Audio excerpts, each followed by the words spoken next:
Yeah, the anti-racism inspired by Black Lives Matter movement is definitely resonating within in Indonesia, within Indonesians and indigenous West Papuans community. I didn't even see this much sympathy from Indonesian people towards West Papuans during the uprising last year. So I think that we are entering a new phase of the awareness rising among Indonesia about what's happening in West Papua. Give us an idea of the day-to-day racism that many Papuans face.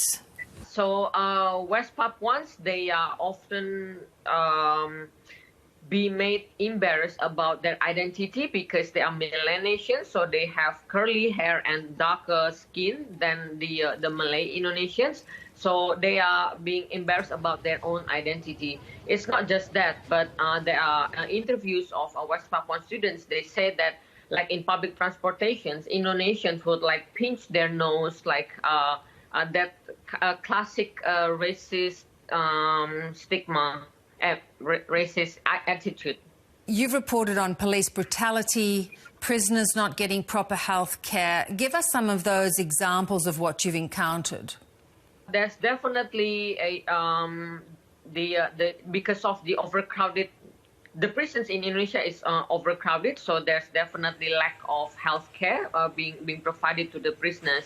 And we are very concerned about this because we already raised this concern to the UN that political prisoners, as the UN Human Rights Office stressed that the political dissidents and political prisoners should be first among those released during this pandemic. And we have now 46 West Papuan political prisoners still in prison, charged with treason, just because they were arrested in the wake of West Papua uprising last year. We spoke to you during the Papuan protests which broke out last year. Now, prosecutors are seeking up to 17 years in prison for some of those involved.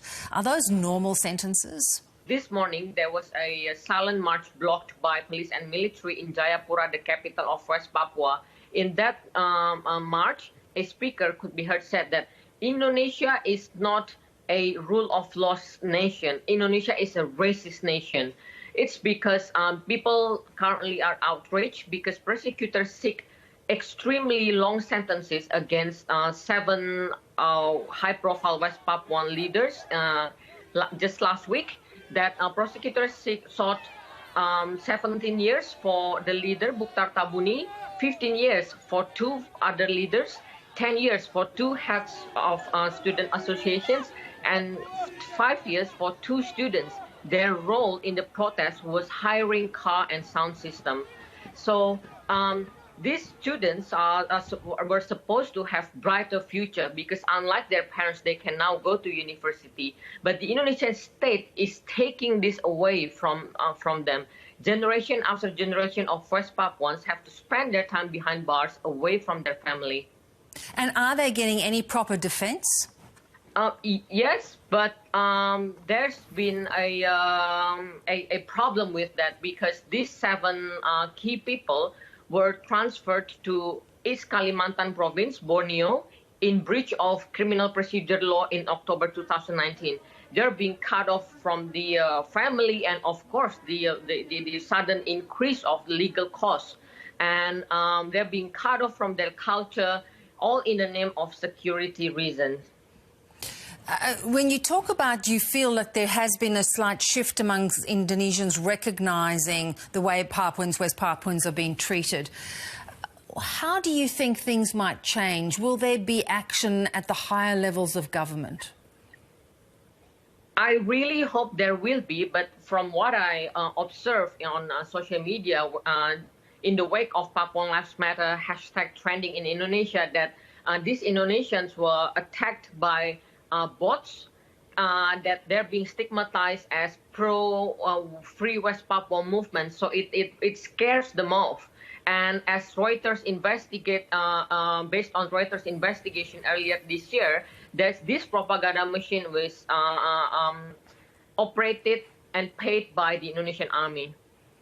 So in terms of the broader conversation like we're seeing globally, that's not happening in Indonesia? There's definitely, since the Papuan Lives Matter hashtag trending on Twitter Indonesia, there are almost on daily basis, we have now webinars on talking about West Papua and racism. So I think this is really good start. And just on Saturday, the biggest public university in Indonesia, the student body, also talked about Papuan Lives Matter and invited me as speaker. But because it's a state university, then intervention came in saying that, disavowing our discussion. But luckily, the lecturers and the students all stood up that this is academic. There should be academic freedom. And I told them that this is what we have to endure in order to speak about West Papua. It's just so difficult to talk about West Papua other than the narrative of the state. Good to talk to you as always, Veronika. Thank you so much. Thank you so much.